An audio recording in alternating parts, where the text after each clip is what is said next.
Today I wanted to show you guys my amazing Epicure cha-cha chili recipe. Now this is my chili recipe that now I use the Epicure spices, and it is honestly amazing. Especially it is now fall, it's that time of year, you just want those cozy dishes to go with your cozy sweaters. So in my chili recipe, I like to add a lot of fresh vegetables. So here I'm gonna add some bell peppers, we have some onions, some carrots, and some celery. So first I'm going to show you how I slice my bell peppers. I just recently learned this, and it's a way to sort of not get all those crummy seeds. So what I do is I just slice the sides. So I'm just going to slice it just like that, and you get sort of nice long pieces. And then I remove this end, you don't want to waste anything, and then you've got perfect pieces without any seeds. So I'm going to slice these up. I like to add not like huge pieces, but I don't want I don't want big chunks either. So I'm sort of going for sort of a medium dice. So I just take all of these, I'm gonna cut some more. And what's fun about this way of cutting peppers is that you're actually getting the longer pieces, and I find it's easier to cut this way. They're sort of all more equal. So we're just gonna cut these up. Careful, don't forget your fingers. It's a nice way of getting just all your veggies. I'm gonna get those all in this bowl. So I'm gonna use a mixture of red and orange bell peppers, but feel free to use any kind. You can use green ones, it really doesn't matter. It's really just a big pot of vegetables, and that's honestly how I prefer it. I'm gonna do that.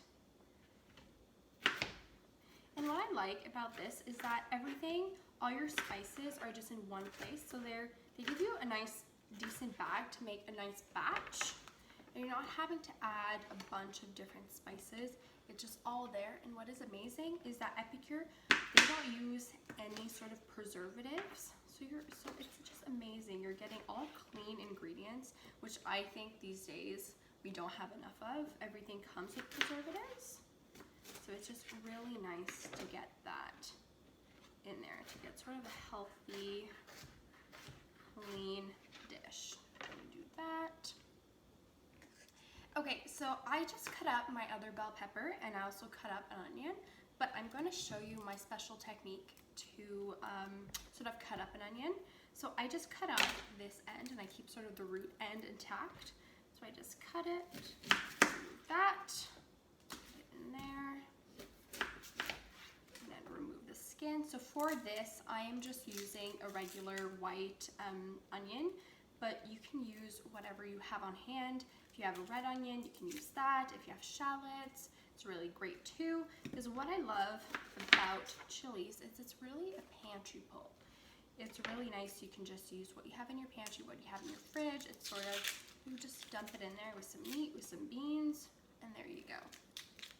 So what I do is I take this, just like this, and then I just press my palm like this, and I just sort of slice a few times through the onion, just like that, flat, and then not going all the way through. You want to keep this end because this is what keeps the onion together. And I just slice, again, not going all the way through. So vertically, I'm doing this. So first I did it horizontally, and then vertically, and then you just slice. There you go, you've got a perfect diced onion. So just like that. And the end pieces, what I love is that I just keep all the vegetables, even the tops for the bell peppers, and I put it in this big stock bucket, and then I usually make like a vegetable stock with the leftovers, because why waste? You know, you can use basically every part of the vegetable. So it's just really nice, and especially this time of year, you can make so many different types of soups. So having sort of vegetable stock on hand is a lifesaver. Finish that, beautiful.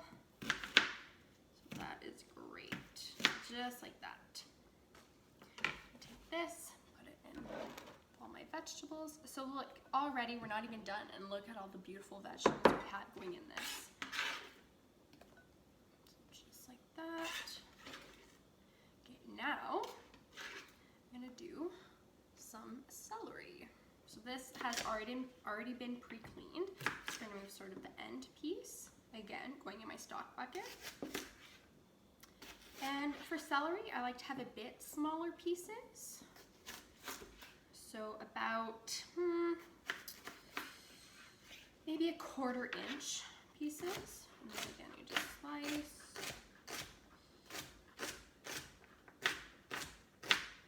Your pieces don't have to be exactly the same size, but I like to have them sort of about the same size, just because I find it cooks just equally that way. You don't have, you know, big pieces that are sort of still, you know, not fully cooked, and then you've got smaller pieces that have kind of turned into mush.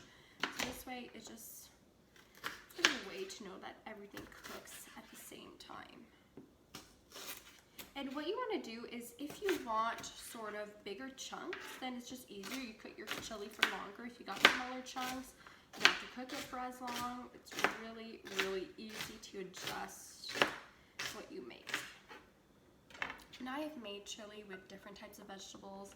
I've added broccoli, sometimes I add spinach. So it's more kind of a bean stew, I guess, a tomato bean stew, than it is a chili, but I still call it a chili. So now we're gonna add some carrots. I'm just gonna grate some really quick. Like that, beautiful carrots. And this adds a little nice chunk. And it's nice to see all the colors. Normally chili, it's just, you know, red, got some black, sometimes made from the beans, but it's not a colorful dish. When you add all these beautiful veggies, I don't know, it just makes it look nicer, right?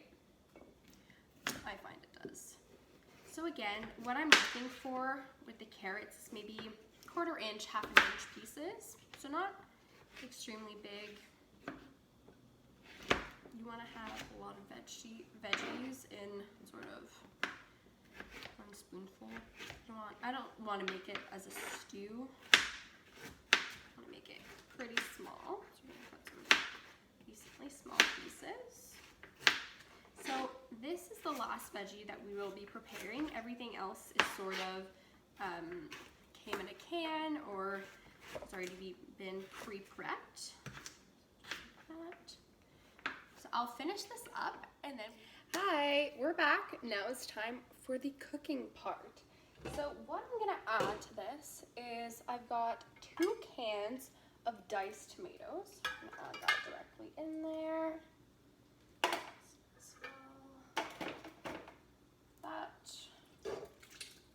So nice big chunks of tomato.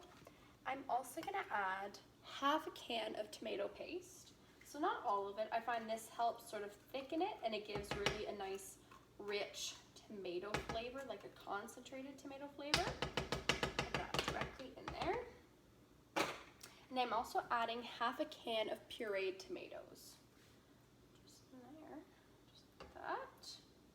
And if you want to add more later, I always save this because sometimes I don't know why. Sometimes there's less liquid, sometimes there's more, so I like to just adjust it accordingly, sort of when it cooks. I am now adding our beautiful chopped vegetables. That just goes directly in. So you need a pretty big pot, but you don't have to make a big batch like this either. And I also like to add canned mushrooms. So I chop these up. I personally love mushrooms, and I find canned ones go perfectly in this. We're gonna add that as well. And now I have got 2 different types of beans. So I'm doing black beans and kidney beans. Put that directly in. It's just gonna fit, okay? Now I'm gonna mix it up a little bit. Just mix it and see where we're at. Perfect. And for meat, I am using today, I'm using ground turkey. So I've got ground turkey here. Feel free to use any type of meat. You can use ground turkey. You can even make this vegetarian because you have the beans in there, so that's a nice amount of protein. But I'm using just ground turkey. Add that in there. I've got about 2 pounds in there. So not a crazy... Okay, so now we're gonna add our Epicure seasoning, the cha-cha chili. And what's nice about this is that you don't need to add any other spice. You don't need to add salt, pepper, nothing. I mean, if you want to make it spicy, you can add like some, you know, chili powder or something, but I usually just do this. And if you're making a smaller batch, you don't have to use the entire envelope. You can just use half and then save the rest for later, but we're making a pretty big batch. And I'm also adding the Epicure roasted garlic because I didn't use any garlic in this, but this works perfectly. It's because I'm not a big fan of having, I like roasted garlic flavor, and I don't want to roast it, and then it's just a lot of work. So you just use a bit. Now, I don't measure it exactly, but I aim for about a teaspoon. So I just dump a little, just like that. And then again, I'm gonna mix it up. Now, a lot of you guys might be a little confused as to why I didn't saute the meat in advance. Now, most chili recipes will ask you to sort of, with a little bit of oil, to just saute the meat and then maybe saute your mushrooms. But me personally, I've tried both ways. I've tried sort of sauteing the turkey, doing the veggies in there, and I've also tried just dumping it in a pot and letting it simmer. And personally, I don't taste the difference. Meat is still tender. There's as much flavor, but this way you're not using any additional oil, okay? So just like that, and I let it simmer for a good 2 hours, okay? You want everything to cook, everything, so the flavors to sort of combine. So let this simmer. So you're gonna just add the top right on there. You don't have to do anything fancy. You can just do whatever. Okay, so our chili has been simmering for about 2 hours, 2 hours and a half, and it is fully cooked, and the house smells amazing. So I'm just gonna show you how I like to plate it. So I'll just take a nice amount. Oh, it looks good. Very, very, very nice. It's a nice sort of nice amount, just like that. And then what I like to keep it simple. So what I do is I do a little bit of cheddar cheese, and then some nice green onions, just like that. Wait, now I need a spoon. Okay, let's see if it's as good as I promised it would be. Delicious.